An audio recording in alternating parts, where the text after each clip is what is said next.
Ada sebagian para pendeta mengatakan bahwa pengikut Tuhan menjadi orang yang sukses ketika ia melakukan kewajibannya sebagai orang Kristen.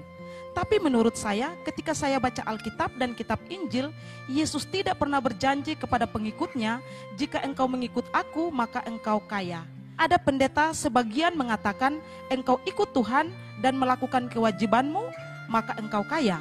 Menurut saya, pendapat itu tidak benar, karena tidak ada bukti ayat firman Tuhan.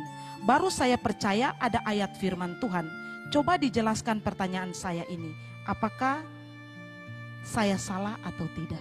Tidak, saudara benar. Yang salah pendetanya. Ya, itu namanya paham teologi kemakmuran.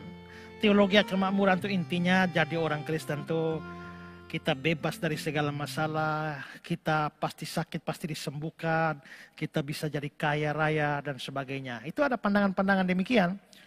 Ada seperti Edwin Louis Cole, ya ada juga Fred Priest. Misalnya Fred Priest itu mengatakan kalau mafia bisa naik mobil Lincoln Continental, mengapa anak-anak raja tidak? Kita ini anak raja, aku anak raja, engkau anak raja, masa anak raja naik ojek? Masa anak raja naik angkot? Kalau mafia bisa naik Lincoln Continental, mengapa anak-anak raja tidak? Ada Kenneth Hagin mengatakan Tuhan menghendaki anak-anaknya makan makanan terbaik, berpakaian-pakaian terbaik, mengendarai mobil yang terbaik, menghendaki mereka untuk memperoleh segala sesuatu yang terbaik. Kita nih yang mesti the best. Harus makan makanan terbaik. Kalau hanya masa anak raja makan serp kangkung tiap hari ya. Ya, mengendarai mobil terbaik. Kita mesti dapat mobil yang bagus ya. Oral Roberts, saya melihat bahwa Tuhan menghendaki kita kaya. Sebab itu saya mulai mengkhotbahkan kekayaan orang Kristen. Saya memberitahu orang-orang bahwa Tuhan menginginkan mereka menjadi kaya melalui iman mereka. Edwin Louis Cole, Tuhan menghendaki Anda menjadi makmur dalam segala kehidupan Anda. Apakah Anda sudah siap untuk hidup makmur? Apakah Anda butuh hidup makmur? Maka hendaklah Anda hidup makmur. Ada Benny Hinn, saya tidak membutuhkan emas di surga, saya mesti memilikinya sekarang. Nah, semua itu namanya paham teologi kemakmuran, termasuk dari Korea, David Yonggi Cho. Ya, semua itu orang-orang pendeta-pendeta teologi kemakmuran, dan mereka biasanya benar seperti saudara bilang, tidak ada ayat di firman Tuhan bilang mengatakan bahwa kita jadi kaya. Tapi ada ayat-ayat yang dibengkokkan penafsirannya atau ditafsir secara salah. Misalnya Matius 6 ayat 33, cari dahulu kerajaan Allah dan kebenarannya, semuanya ditambahkan, semuanya. Ada pesawat, ada villa, ada mobil mewah, pokoknya semuanya. Juga ada Yohanes 10 ayat 10, pencuri datang mencuri, merampok, membinasakan. Aku datang supaya mereka mempunyai hidup.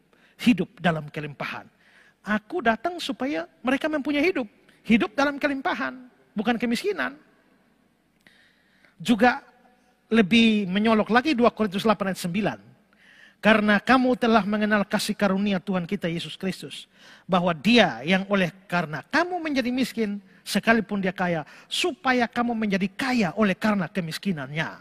Nah, ini Yesus jadi miskin supaya kita kaya. Nah, tapi saudara, jelas bahwa ayat-ayat itu ditafsir secara out of context, tidak memperhatikan konteks. Matius 6 ayat 33 itu mulai dari ayat 25 sampai 34 itu Yesus bicara hal kekhawatiran. Jangan kamu khawatir tentang apa yang kamu makan, minum, pakai. Makan, minum, pakai. Ayat di situ berbicara tentang kebutuhan primer, makan, minum, pakai. Semua itu dicari bangsa-bangsa yang tidak mengenal Allah. Itu makan, minum, pakai. Bapamu di surga tahu bahwa kamu memerlukan semuanya. Semua apa? Makan, minum, pakai. Karena itu cari dahulu kerajaan Allah dan kebenarannya, maka semuanya ditambahkan padamu. Makan, minum, pakai. Jadi itu bicara kebutuhan primer, bukan kekayaan. Kalau Yohanes 10 ayat 10, aku datang supaya kamu beroleh hidup. Hidup dalam kelimpahan. Aku beroleh hidup. Hidup yang mana? Aku datang supaya kamu ini kan bukan mayat. Berarti kamu sudah hidup. Tapi Yesus sedang bicara untuk orang-orang hidup. Orang-orang yang sedang hidup secara jasmani. Dia bilang, aku datang supaya kamu beroleh hidup. Berarti Yesus tidak membicarakan hidup jasmani. Tanpa Yesus datang pun mereka sudah hidup secara jasmani. Berarti Yesus sedang membicarakan hidup yang lain, yaitu hidup secara rohani. Dalam bahasa Yunani, kata hidup itu ada 2. Yang pertama itu adalah bios. Maka dari bios itulah biologi. Itu hidup secara jasmani. Tapi ada namanya zoe, itu biasanya mengacu kepada hidup di atas hidup ini. Hidup rohani. Nah, aku datang supaya kamu beroleh hidup di Yohanes 10 ayat 10 itu bukan bios, tapi zoe. Hidup dalam kelimpahan. Berarti itu kelimpahan hidup secara rohani, bukan jasmani.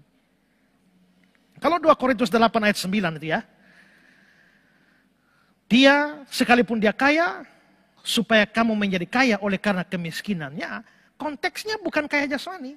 Karena itu 2 Korintus 8 ayat 9, kalau saudara lihat mulai ayat 2, justru orang-orangnya miskin. Selagi dicobai dengan berat dalam pelbagai penderitaan, sukacita mereka meluap. Meskipun mereka sangat miskin, namun mereka kaya dalam kemurahan. Berarti kayanya bukan kaya uang. Justru uang mereka miskin, harta kekayaan dunia mereka miskin. Tapi mereka kaya dalam kemurahan. Kaya dalam kemurahan itu artinya kaya suka memberi. Ya. Lalu ayat yang ke-7, maka sekarang sama seperti kamu kaya dalam segala sesuatu, lalu dirinci. Dalam iman, dalam perkataan, dalam pengetahuan, dalam kesungguhan untuk membantu, dan dalam kasih terhadap kami. Demikian juga hendaknya kamu kaya dalam pelayanan kasih. Berarti ini tidak bicara soal kaya materi. Maka jelas bahwa ayat-ayat itu ditafsir secara salah oleh para pengkhotbah, pendeta, paham teologi kemakmuran. Ya, jadi Alkitab juga tidak mengajarkan teologi penderitaan. Bahwa jadi orang Kristen pasti selalu menderita terus. Ada menderitanya, tapi juga ada berkatnya juga. Jadi tergantung Tuhan beri kita mana. Ya, karena lihat cerita orang kaya dan Lazarus. Ada orang kaya, ada Lazarus yang miskin. Yang masuk surga siapa? Lazarus. Berarti yang miskin masuk surga kan? Yang kaya masuk neraka. Tapi di atas sana di surga, Lazarus ada di pangkuan Bapak Abraham. Abraham itu orang kaya loh waktu di dunia. Berarti di surga ada orang kaya, ada orang miskin. Berarti masuk surga itu tidak tergantung kaya atau miskin. Ya. Tapi si orang kaya dalam Lukas 16 itu kaya tapi mati masuk neraka. Nah, lebih celaka lagi kalau sudah di dunia sudah miskin lagi, ya mati masuk neraka lagi, sengsara dobel. Sengsara di dunia, sengsara di neraka. Ya. Perjanjian baru bergeser dari pemahaman melimpah ruah di perjanjian lama, masuk perjanjian baru konsepnya kecukupan. Maka doa Bapa kami, berilah makanan hari ini secukupnya. Asal ada makan dan pakaian, cukuplah. Ibadah itu kalau disertai dengan rasa cukup, jadi ada kecukupan. Konsep kelimpahan bergerak pada kecukupan.